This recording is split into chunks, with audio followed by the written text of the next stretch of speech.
Welcome to the Hidden Why podcast, episode 1059, my interview with Joe Patitucci, and we're discussing PlantWave, music from plants. Enjoy. Hey Joe, welcome to the Hidden Why podcast. Great to have you here. Hey, thanks for having me. Great to meet you. It's nice to have visuals on these podcasts that we do. Come face to face across the world. Totally. You're on a mountaintop. I am in a room. I didn't bring my background today.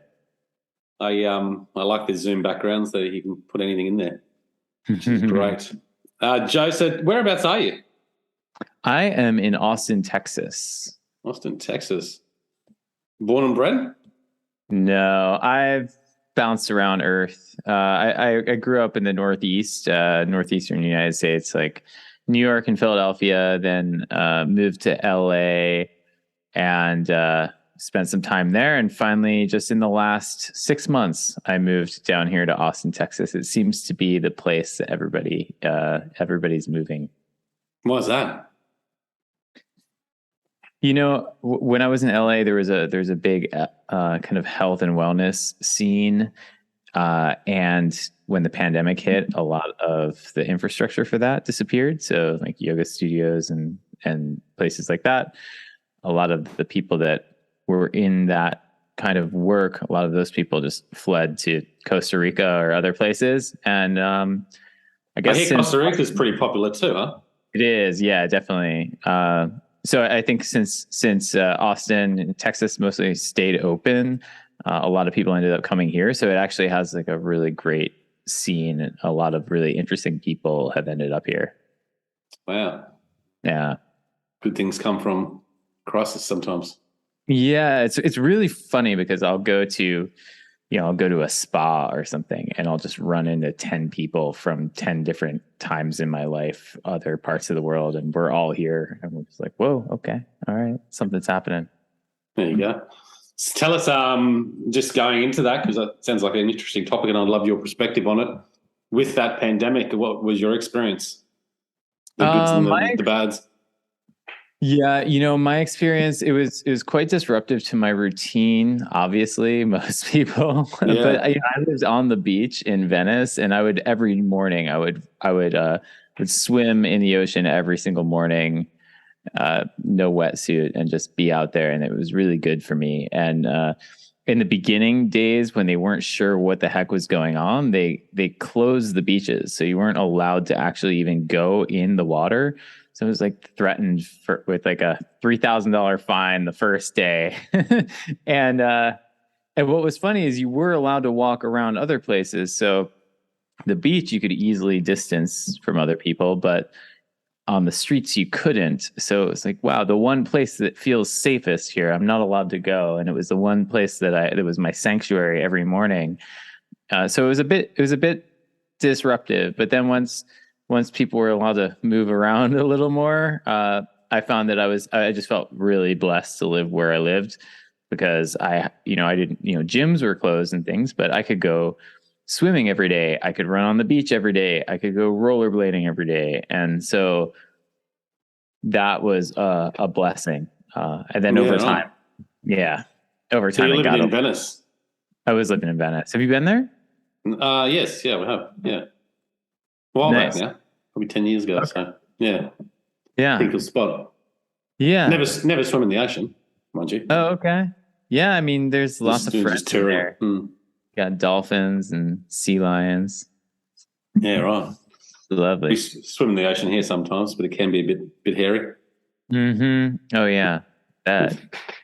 Not so much where I am, but so Joe, tell us a bit about what you do. You're the CEO of Data Garden. What is that all about?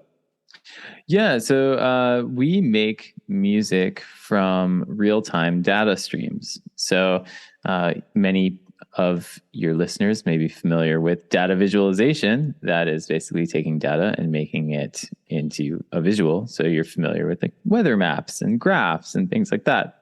Well, we can take data and use sound to represent data.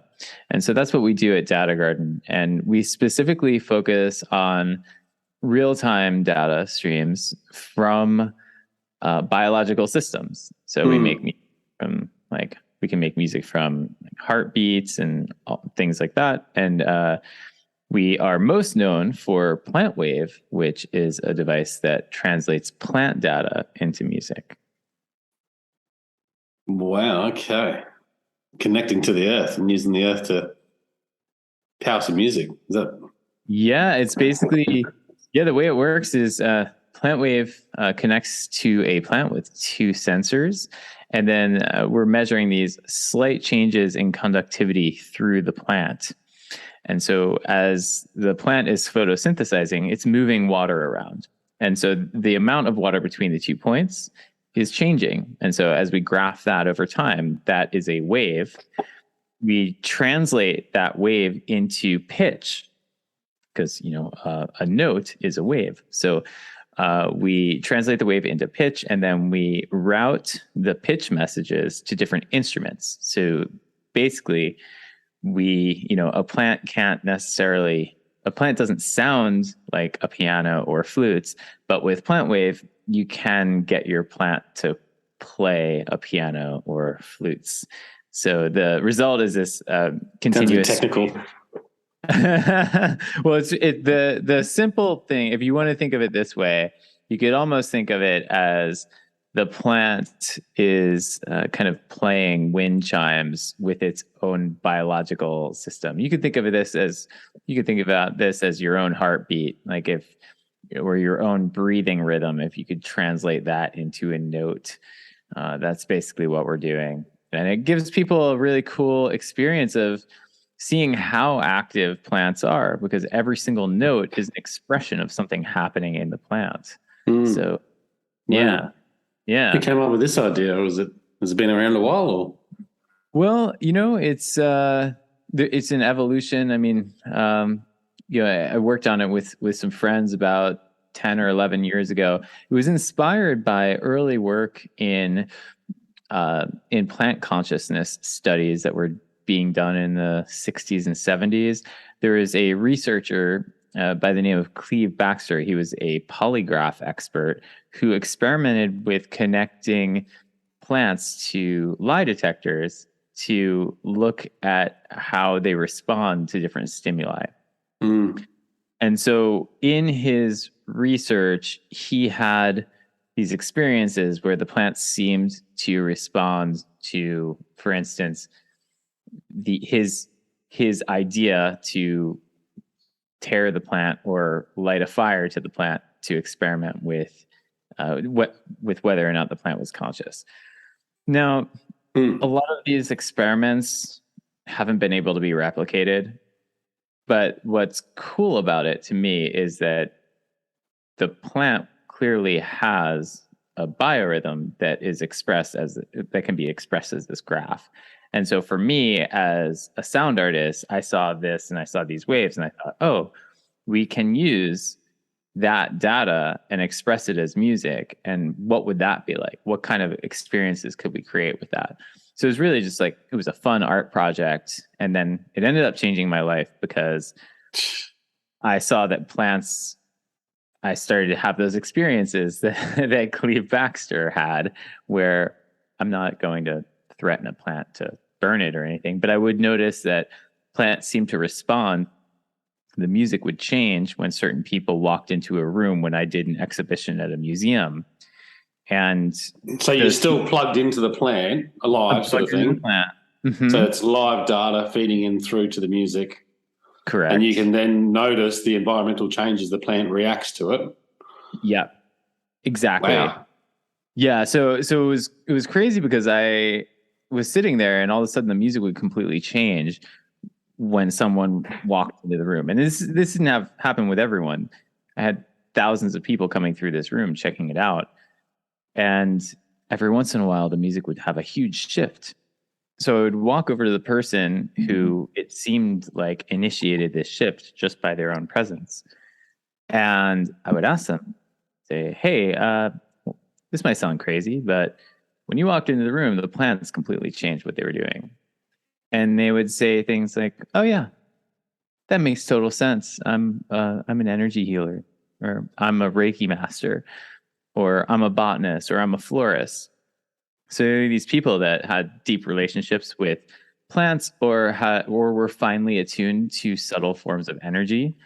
And that stuff was like completely outside of my wheelhouse. But what it showed me, or what it opened me to in terms of a possibility, is that because plants are essentially processing light for food, we know what it feels like when someone walks into a room and they feel like a bright light. We use that language, right? As humans, we say like, "Oh, that bright light," or "that person feels like a dark cloud."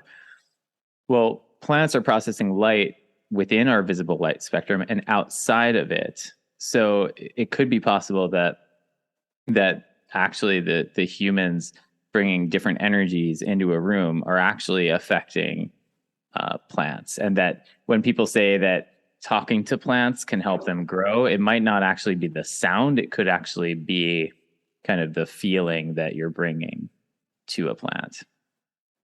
Like the energy. Exactly. Right. Interesting. Can you give us some examples of this data? Is it possible to bring up something now that you've recorded, or? Oh, yeah. I've just put you on the spot here, but no worries. No, since we're a podcast, it makes sense. Rolling all the time. Here, I can record this so you can sync it, or I'll just hold this up to a microphone. I'll do both. So what do you got there? So I have my PlantWave, which is right here. It's kind of behind the camera, or not behind the camera, so you can't see it, but can't see it. Yeah, it's right here, and here actually. So that's a plant there you've got. I have a plant. Yeah. Plant. Okay, I can bring it all here. All right, cool. So now you see this is the PlantWave. And this is the plant. So he's got this like little box that's sort of glowing, and then you got your plant. Okay, so your plant's okay. It's just attached to the leaves. So for those that can't see this visually, we've got two like almost, what do you call those, pads? Like you'd imagine you'd stick on your chest when you're getting a.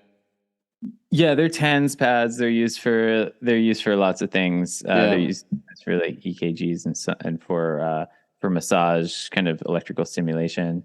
In this case, we're getting we're measuring impedance in a plant. Okay, so that's connected to the leaves, and then you've got this little box, which is the sound wave. Yeah, this is the PlantWave, and the plant wave. Yeah, and so the PlantWave is basically it's what's doing it's the sensor for the plant, and what it's doing is measuring these changes and graphing them as a wave and translating the wave to pitch, and then is the change in colors like the waves moving through? The change in color is representation of how active the plant is. So if it's less active, you would only see the red, but you're seeing like a full rainbow. So it's quite active right now. Yeah. And then I have here on my phone, I have the PlantWave app, and the app is what has instruments on it. And so we have this PlantWave paired with the app, and now I'll turn the volume up, and you can hear.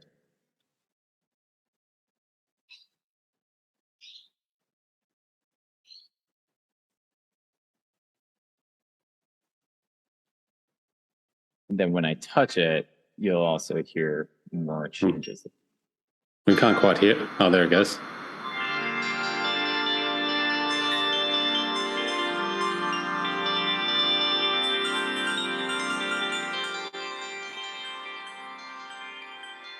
So you can change the sort of instruments that the waves move through?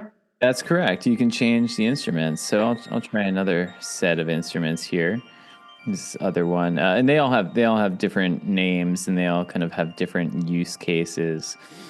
I'll play one. I'll select one here that's called Jungle Brook, and we'll check this one out. Jungle Brook.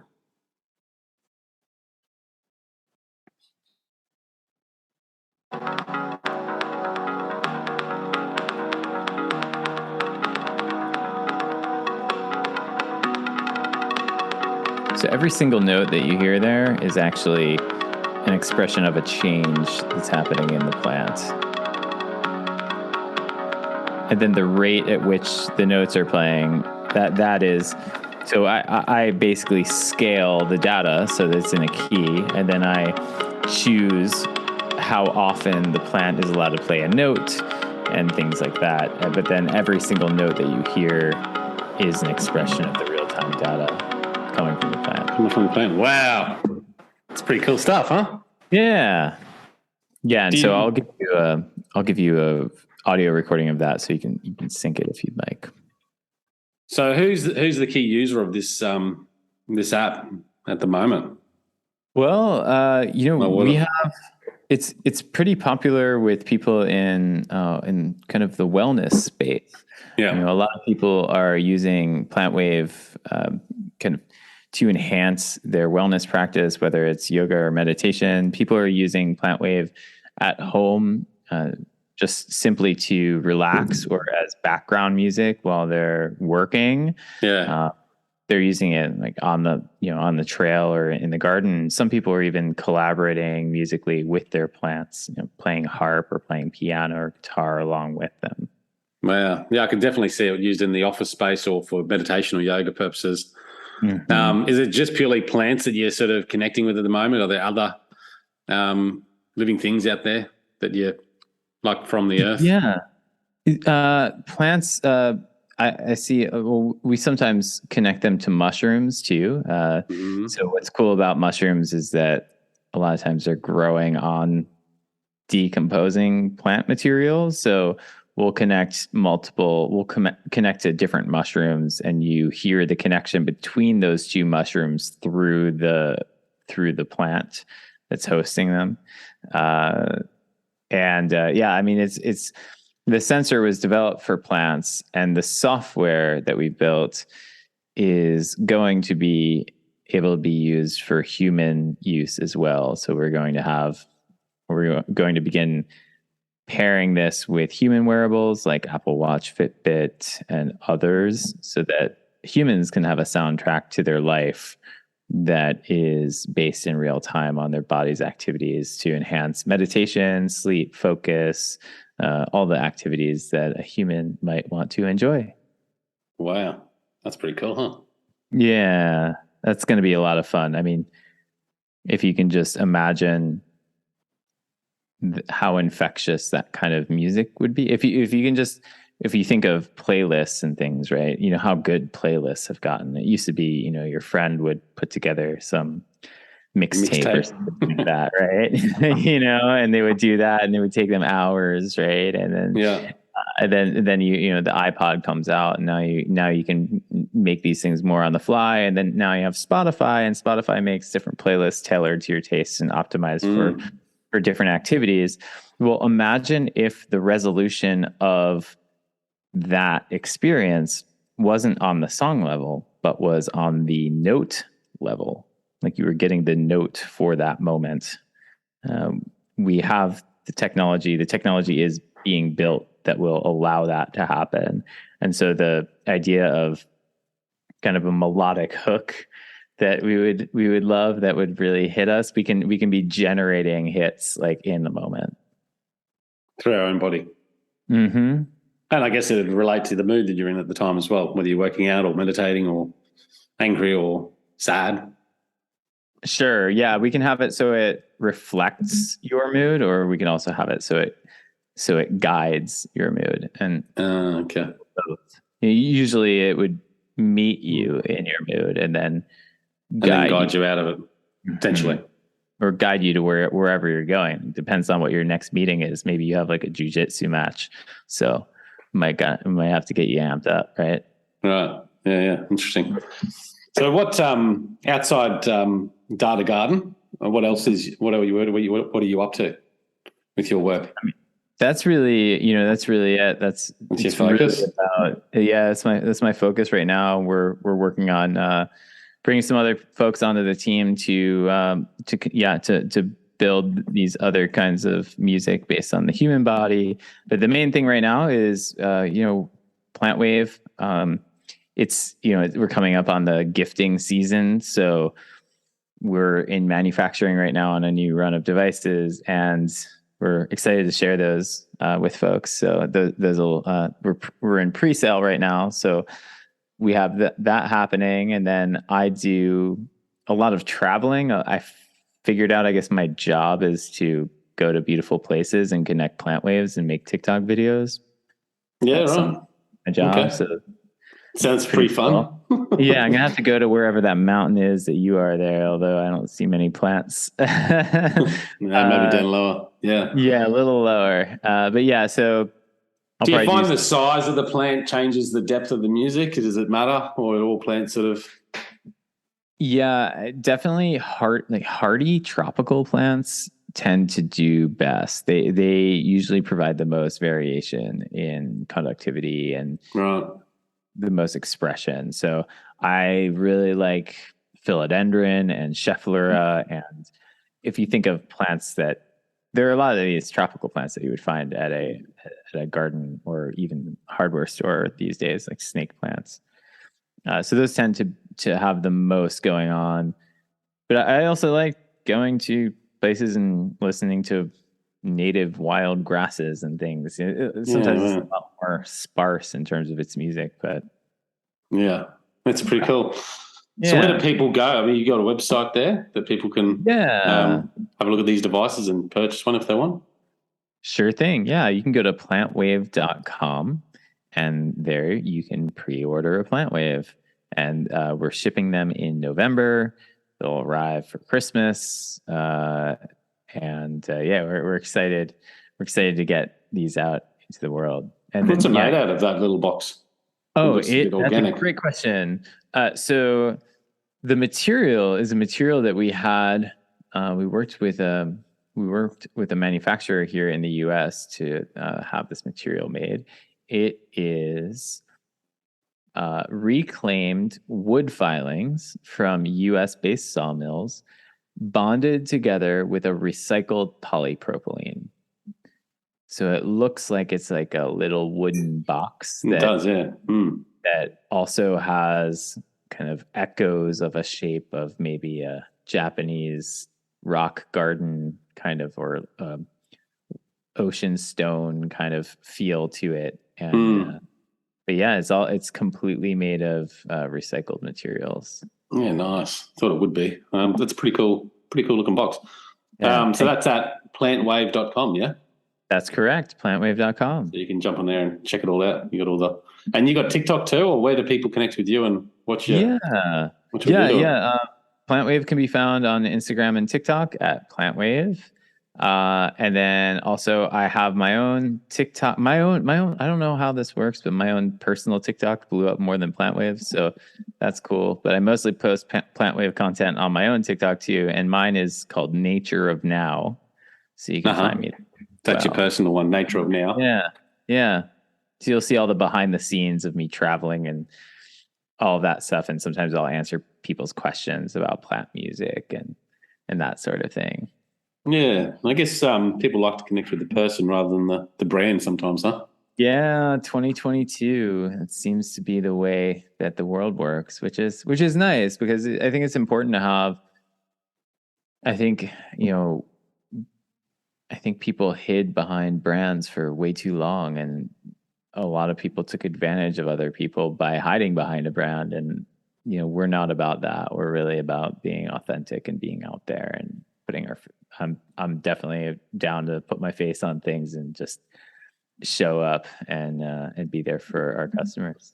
Yeah, well, people are, we've become so disconnected, haven't we? Hiding behind brands and technology, and people want to get back to connecting face to face, one on one, with the person. So it's important, mate. That's really fascinating stuff. I reckon the audience is going to love it, guys. You can check it out at thehiddenwhy.com.